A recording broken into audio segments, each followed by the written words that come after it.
The gay agenda, gay lifestyle. Now, I'm sitting here trying to figure out the gay lifestyle, and I keep hearing this word over and over and over again, lifestyle. This gay lifestyle needs to stop. Why the term gay lifestyle is offensive. In 2016, the GLAAD, Gay and Lesbian Alliance Against Defamation 10th edition media reference guide listed the term gay lifestyle under terms to avoid offensive. Ever thought of why this term, gay lifestyle, is considered offensive? Queer voices, why is the gay lifestyle so tiring? Out magazine, gay lifestyle, trends in love, culture and entertainment. Singaporean actor Stephen David Lim, you can live a fairly gay lifestyle without facing persecution in Singapore. Should the term gay lifestyle that's used to describe the life choices gay people make be completely banned? In this episode, we will review what the gay authors of After the Ball describe as the gay lifestyle. Chapter 6. This unpleasant chapter. The truffle of truth. The gay lifestyle. Our lifestyle is the pits. This chapter will tell you what's wrong with a lot of gays. We outline misbehavior, things that many gays do, or that are praised and idealized by the gay leadership as part of our lifestyle. The ugly aspects of gay life, the blemished behavior of gays. We, the authors, are every bit as guilty of a lot of the nastiness we describe. What are some of these misbehaviors? While After the Ball outlines 10 categories of misbehavior, we will only cover 3 of them in this episode. The rejection of morality. Many gays reject morality. As ideologies go, amorality is damn convenient. Everyone has the right to behave just as he pleases. I can do whatever I want. If it feels good, I'll do it. Out of the closet. Roy Tan shares his story. The first local gay sauna was Spartacus. Its proprietor put up signs saying no obscene acts allowed. Patrons would obviously ignore the sign and do what they liked surreptitiously. The more outrageous the behavior, the more it was to be seen as celebrating our unique sensibility and culture. One of the most memorable incidents was Joseph Ng's performance art piece at Parkway Parade in 1994. Ng pulled down his briefs, snipped off his pubic hair, and whipped bags of red dye on slabs of tofu. Gays construct their own system of morality. Self-centered behaviour and self-indulgence become inevitable. This leads into the next point, self-indulgence. Of all the misbehaviours we decry, self-indulgence is perhaps most characteristic of gays and of the gay community as a whole. Fast-lane gay lifestyle, having as much and as varied sex as possible, unhealthy and illegitimate, drugs and kinky sex. Do you recall? Gay men use substances at a higher rate than the general population. This episode shows one of our community's subculture. When mixing drugs and sex together, it can have a serious implication to your body. Many of you watching this are probably aware of the rampant use of ice in the gay community. There is no doubt that ice is an extremely seductive drug. It allows you to experience total sexual freedom and boosts your stamina so much that a single camp sex session can last for several days. An open letter to all the lonely gay men jaded with the scene. It took me a while to navigate my way into the gay scene, an environment dominated by alcohol, sex and drugs. An open letter to everyone tired of gay hookup culture. Grindr is probably one of the first points of introduction into the gay world for any gay man. I definitely remember the thrill of it. When I got my first smartphone, the app was a drug to a world of hedonism. The convenience of getting anyone you wanted within meters away was an addictive thrill, heroin that I could not shake off. The pursuit of sexual happiness via raunch, fetishism, water sports.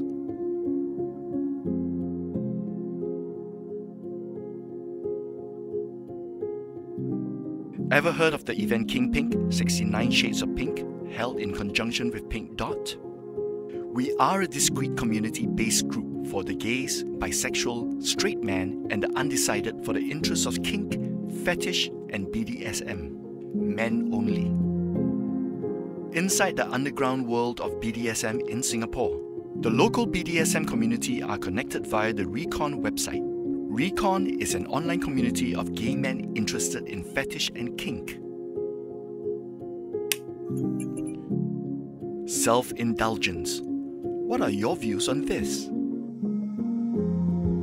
Indulging our privates in public. Perhaps the most malignant form of gay misbehavior is public sex. A certain sort of gay man comes to believe that public bathrooms and parks were created for him expressly as a sexual playground. The Singapore LGBT Encyclopedia Wikia. In the early days of immigrant Singapore, homosexual cargo coolies began to have clandestine sexual encounters in the public toilets along the Singapore River, especially at Boat Quay. This may explain how Hong Lim Park developed into the earliest and most well-known nocturnal rendezvous for homosexuals because of its proximity to Boat Quay. Without the internet, I did not know where to find homosexual men. I chanced upon a Straits Times article about young boys holding hands at night at Hong Lim Park. My gaydar perked up instantly. Hong Lim Park became my favourite haunt. In contemporary Singapore, there is cruising activity, found in most public toilets, particularly shopping centres and MRT stations. In case you don't recall what cruising means, gay cruising describes the act of searching about a public place in pursuit of a partner for sex. 所以那时候已经去读大学了以后，那你是非常自由的。那时候就常常会到各地区的话，就到处都有公共厕所嘛，那就有机会更多的跟人家接触的机会。可是问题是很奇怪的地方是说，在公共厕所，人家的关系都是一次而已，然后都没有讲话的。那就是我看到他的身体，他看到我的身体，那或者互相手淫这样子，好，那就结束了。This is a website that recommends gay cruising areas in Singapore. Did you know that MacRitchie Reservoir is a popular gay cruising ground? According to a Reddit post, public gay sex parties being organized during circuit breaker period at MacRitchie Reservoir.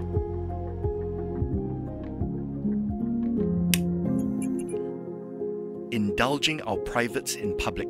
What are your views on this? A prime example of gay tendency, unwanted solicitation. Gay men deliberately recruit innocent straight boys in order to replenish gay ranks.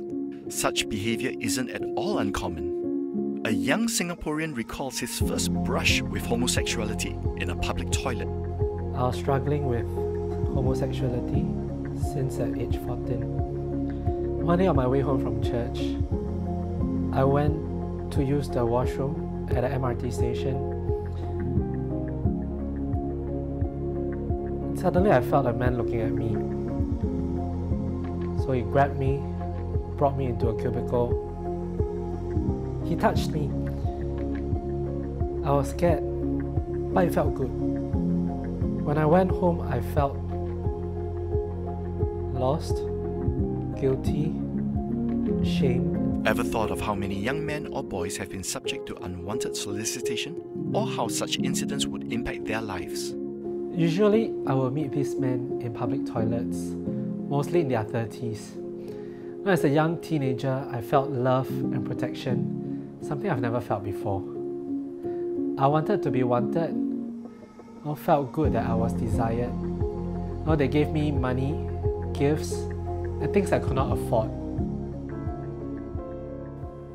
As I grew older, I got into many relationships and hundreds of intimate encounters. That's very common in the gay circle.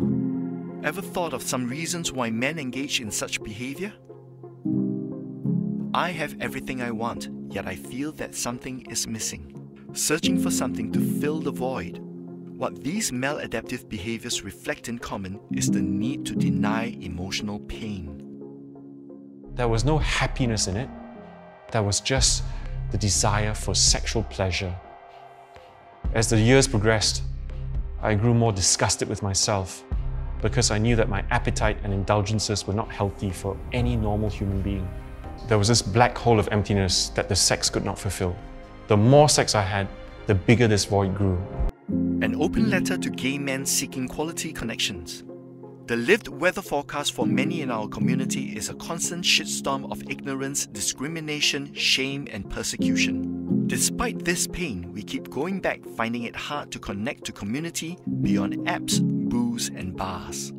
I'd actually used and I'd been used by over 200 male sexual partners in quite a short space of time. Such was my craving need to connect. Such was the craving need of all these other men to connect. There we were using, and really, we were abusing each other. An open letter to everyone tired of gay hookup culture. Most gay men, their world begins with a sexual connotation that ends up in a whirlpool of insecurity, drugs, and risky sex. Then unnecessary drama ensues. I see gay men in their 40s playing the drama game similar to gay men in their early 20s.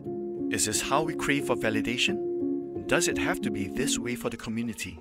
For the past 10 or so years, I was pursuing gay relationships in order to try to meet the loneliness in my heart. I mean, during sex, there's such a moment of vulnerability, and I think I've always regretted that after I've experienced that moment of vulnerability with this person, this was a person I did not know. This was a person who did not know me, and it just made the emptiness a lot deeper. At age 29, I met an older man who had the same addictions and lifestyle as me. I did not want to turn 60 and only have porn, masturbation, games, superficial parties, and an unsatisfactory relationship to show for. I became stuck and depressed. Do you hear the heart cry of gay men who are tired and depressed, who feel stuck in this gay lifestyle? Should those who want out of this gay lifestyle be able to seek help? Everyone should have the right to walk away from sexual practices or gender experiences that don't fulfill them or work for them. Expressions of self-indulgence lead to self-destruction, exhaustion, and dissatisfaction. Is this a lifestyle to encourage? What are your views on this gay lifestyle? Gay lifestyle. Ever thought of why LGBT activists seek to sweep this term under the carpet? Criticizing gays is massively politically incorrect. It has been decreed that gay is good, period. That anyone would question our lifestyle is an enemy to be summarily suppressed. After the Ball has detailed a comprehensive public relations campaign that should go a long way towards sanitizing our very unsanitary image. All the squeaky clean media propaganda in the world won't sustain a positive image. The gay lifestyle makes us look bad to straights. It's going to be a whole lot harder to get them to swallow gay misbehavior that almost anyone of any sexual persuasion would find harmful, reprehensible, and contemptible. Does sweeping the ugly aspects of gay life under the carpet help or harm the gay community? How can Singapore society do our part to help and support the gay community? Follow us on